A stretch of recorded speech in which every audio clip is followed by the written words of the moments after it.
El Señor esté con vosotros. Lectura del Santo Evangelio según San Lucas.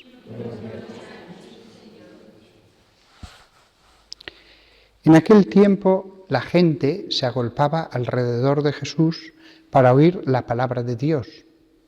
Estando él a orillas del lago de Genesaret, vio 2 barcas que estaban junto a la orilla. Los pescadores habían desembarcado y estaban lavando las redes. Subió a una de las barcas, la de Simón, y le pidió que la apartara un poco de tierra. Desde la barca, sentado, enseñaba a la gente. Cuando acabó de hablar, dijo a Simón: «Rema mar adentro y echad las redes para pescar». Simón contestó: «Maestro, nos hemos pasado la noche bregando y no hemos cogido nada, pero por tu palabra echaré las redes». Y puestos a la obra, hicieron una redada de peces tan grande que reventaba la red. Hicieron señas a los socios de la otra barca para que vinieran a echarles una mano. Se acercaron ellos y llenaron las 2 barcas, que casi se hundían. Al ver esto, Simón Pedro se arrojó a los pies de Jesús, diciendo: «Apártate de mí, Señor, que soy un pecador». Y es que el asombro se había apoderado de él y de los que estaban con él, al ver la redada de peces que habían cogido. Y lo mismo les pasaba a Santiago y Juan, hijos de Zebedeo, que eran compañeros de Simón. Jesús dijo a Simón: «No temas, desde ahora serás pescador de hombres». Ellos sacaron las barcas a tierra y dejándolo todo, lo siguieron.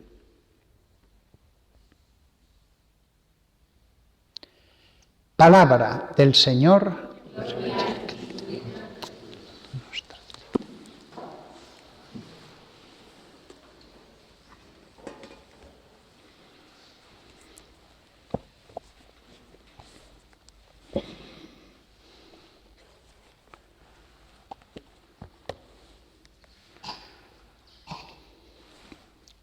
El texto que hemos leído podemos fijarnos en muchísimas cosas, en muchísimos detalles. Yo solo me voy a fijar en 2 cosas. La primera es la que entre todos, cuando leímos este Evangelio el pasado jueves, el de hoy domingo, y lo comentamos, pues una persona nos hizo reparar a todos, yo no lo había pensado nunca, en la fe que tuvieron los apóstoles haciendo caso a Jesús al tirar la red. Yo siempre lo había visto tan sencillo: Jesús nos pide que tiremos la red, pues la tiramos y ya está. Pero claro, daos cuenta de que ellos podían pensar: hemos estado trabajando toda la noche y no hemos logrado nada. Y de acuerdo, este hombre es Dios, pero también tiene una ciencia humana. También a veces pregunta a quién le ha tocado. También a veces se sorprende ante una respuesta. También le enseñó su madre cuando era niño. Quizás con esa ciencia humana está dando un consejo muy optimista, pero no vamos a trabajar para nada. Pero ellos tuvieron fe y echaron la red. Fijaos, es más sencillo tener fe cuando uno ve a Jesús con su cuerpo, su cara, su rostro, y con su misma voz le da una orden: tira las redes al mar, ve aquí, lo que sea. Pero hace falta tener más fe cuando no vemos a Jesús. Es cierto que a veces sentimos claramente que Jesús nos pide algo, pero hace falta más fe, no le vemos. Siempre nos cabe la duda de decir: ¿y si me estoy equivocando? ¿Y si creo que Jesús me pide algo y estoy en el error? Seguir lo que según la conciencia, la recta razón, el sentido común, el consejo de otros, sintamos que debemos hacer, requiere más fe que ellos, tiene más mérito. Pero todavía le podemos dar otra vuelta de tuerca, y es cuando no solamente no vemos a Jesús, sino que ni siquiera sentimos esa voz interior que nos hace sentir con claridad lo que debemos hacer. Hay personas que Dios las prueba más y van a la oración, van delante del Santísimo Sacramento y nada. Salen de allí sin ninguna luz, a veces sin ningún consuelo. Han ido con tristezas, con pena, Señor, consuélame, y se lo imaginan a Él que les va a consolar, pero no sienten nada. Fijaos que hay una gradación, ¿eh? Ver a Jesús, escuchar su voz y obedecerle. La siguiente es no verle, pero al menos se escucha la voz. La tercera es ni siquiera se escucha su voz. Desolación total. La máxima desolación la han descrito tantísimos místicos en la noche oscura del alma, que se puede prolongar meses e incluso años. Pero tenemos que tener confianza, esa soledad, ese sentirnos abandonados, también está permitido por Dios. Después, la otra cosa en la que me quería fijar del Evangelio de hoy es que cuando lo comentamos entre todos, este Evangelio el jueves aquí en la iglesia, habíamos leído esa tarde en la misa el Evangelio en que Jesús los envía por los caminos de Israel de dos en dos a predicar. Y entonces pensé, qué curioso, en un momento dado los envía de dos en dos por los caminos, en otro momento dado están todos juntos en la barca sobre el lago. Parece una maravillosa contraposición entre la vida activa, la vida del clero, que sale al mundo como la semilla que se esparce a predicar, a ayudar al prójimo, a andar por esos caminos, y la vida contemplativa, la barca donde todos están juntos en torno a Jesús, símbolo del monasterio.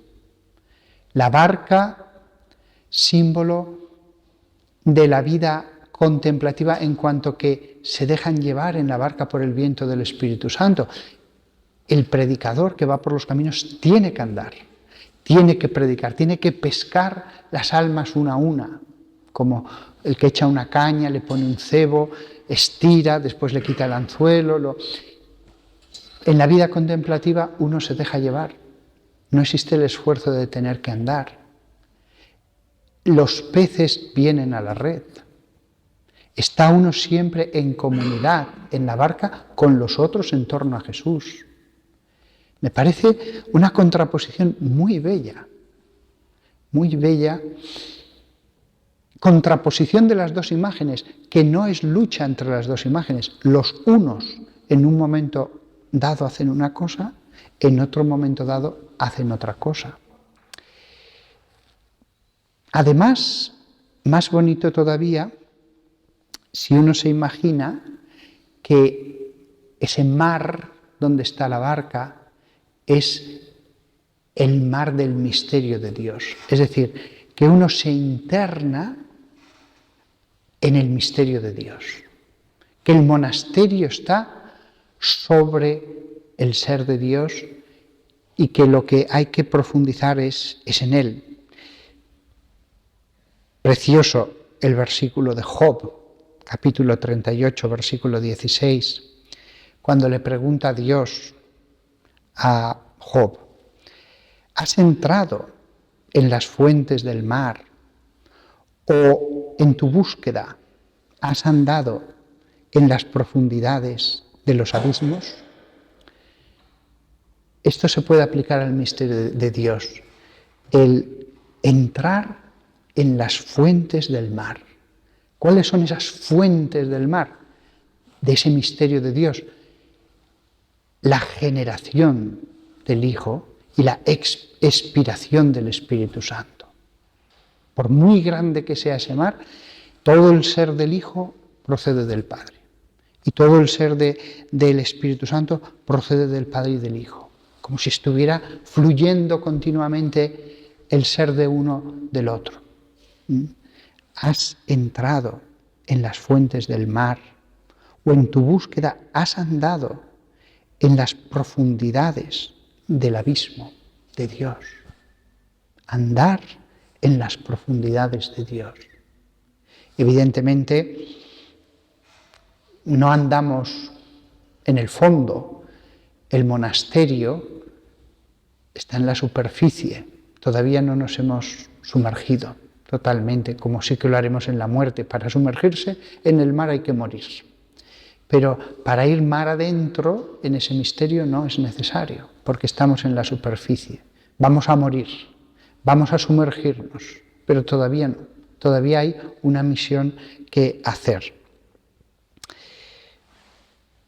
Verdaderamente, del mismo modo que a ellos les pide un tiempo en la barca y otro tiempo en los caminos, también hay a personas a las que les pide estar siempre en la barca. A nadie le va a pedir siempre estar en los caminos. Toda persona tendrá que reservar un tiempo para sumergirse en el misterio de Dios. Diariamente, en su tiempo de oración, mensualmente, si hace como hacíamos en el seminario, un día de retiro mensual, hasta la comida, o anualmente una semana. Todos lo necesitan, ese retirarse solo con Dios. Si solo se trabaja, se olvida el profundizar en el misterio de Dios, por santo que uno sea. Y una última cosa, antes de acabar. Vosotros que estáis delante de mí, que sois laicos, casados, solteros, viudos, jóvenes, niños, y tengo aquí a mi lado, a mi derecha, detrás de las barras, a las discípulas que están en la barca con Jesús. Vosotros los que estáis enfrente de mí pensaréis, ¿y nosotros? Ni somos el clero que va por los caminos, ni tampoco somos la comunidad monástica que está en esa barca. ¿A nosotros qué nos queda? La respuesta la encontramos también en el Evangelio, clarísima. ¿Qué es lo que les dio Dios a José, que no era un monje, era un trabajador en un pueblo, un laico normal y corriente, casado, se ha dicho de paso, con la Virgen, y a la Virgen María, que era otra laica, madre, ama de casa? ¿Qué es lo que les dio a ellos? A ellos no les da ni el encargo de ir por los caminos a predicar, ni el encargo de irse a una barca al lago de Genesaret. Les da a Jesús mismo. Nos podemos imaginar qué locura sería que la Virgen María o el mismo San José tuvieran envidia de un sacerdote del templo o del sumo sacerdote, cuando Dios les había entregado al mismo Cristo. Sería una locura. ¿Para qué irse, no digo ya a la barca, a una cueva, al desierto, a vivir como un padre del desierto, alimentándose de un poco de trigo y en la soledad más absoluta, cuando la misión que les ha dado es estar en Nazaret con el Hijo de Dios? Tampoco eso hubiera sido la voluntad de Dios. Se santificaban muchísimo más en su casa, asistiendo a la sinagoga cada sábado, yendo al templo un par de veces al año, pero así lograban hasta más que el sumo sacerdote o que un esenio en una cueva de las montañas del Mar Muerto. Pues lo mismo sucede con vosotros los laicos. Vosotros podéis transformar vuestra casa en la casa de Nazaret.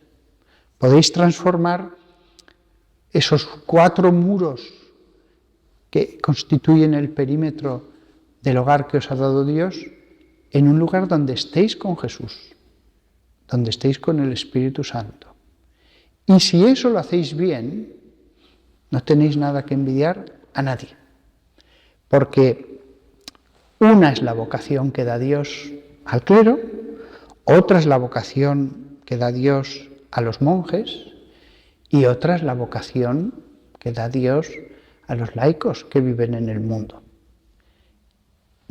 Tan tonto como sería que aquella Sagrada Familia envidiara a otros, así debéis considerarlo vosotros. Vosotros aplicaos todo lo bueno de los demás que he dicho. Todo lo que podéis aplicaros de otras vocaciones, aplicároslo, porque en el fondo también sois sacerdotes con el sacerdocio común de los fieles, ofreciendo en el altar de vuestro corazón sacrificios espirituales. Y también podéis ser un poco monjes. ¿Cuántas veces les he dicho a las amas de casa, vivid en vuestra casa imaginando que eres una dominica, que eres una franciscana, que eres una benedictina, con tu regla, tus horarios, tus tiempos de oración? La ventaja de vivir en vuestras casas es que podéis vivir esa vocación adaptada a vuestro modo laical. En cualquier caso, no tenéis que tener ninguna razón para tener envidia, porque os lo da todo teniendo a Cristo, todo. Que los discípulos de Jesús que estaban en esa barca y la Sagrada Familia oren por todos nosotros para que cada uno siga el camino que Dios le ha dado.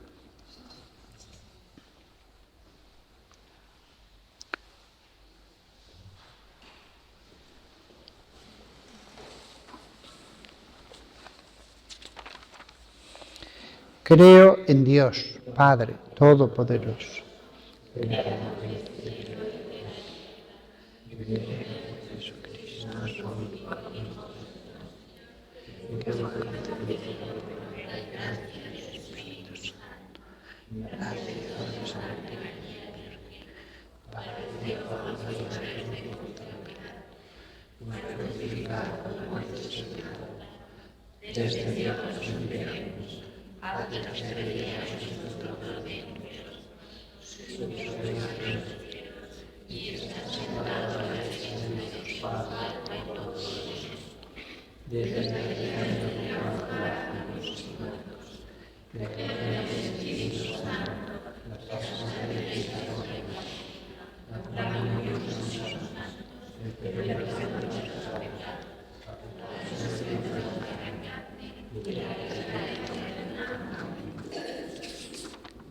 Oremos a Dios, que en Jesucristo su Hijo se nos revela cercano a nosotros, lleno de misericordia.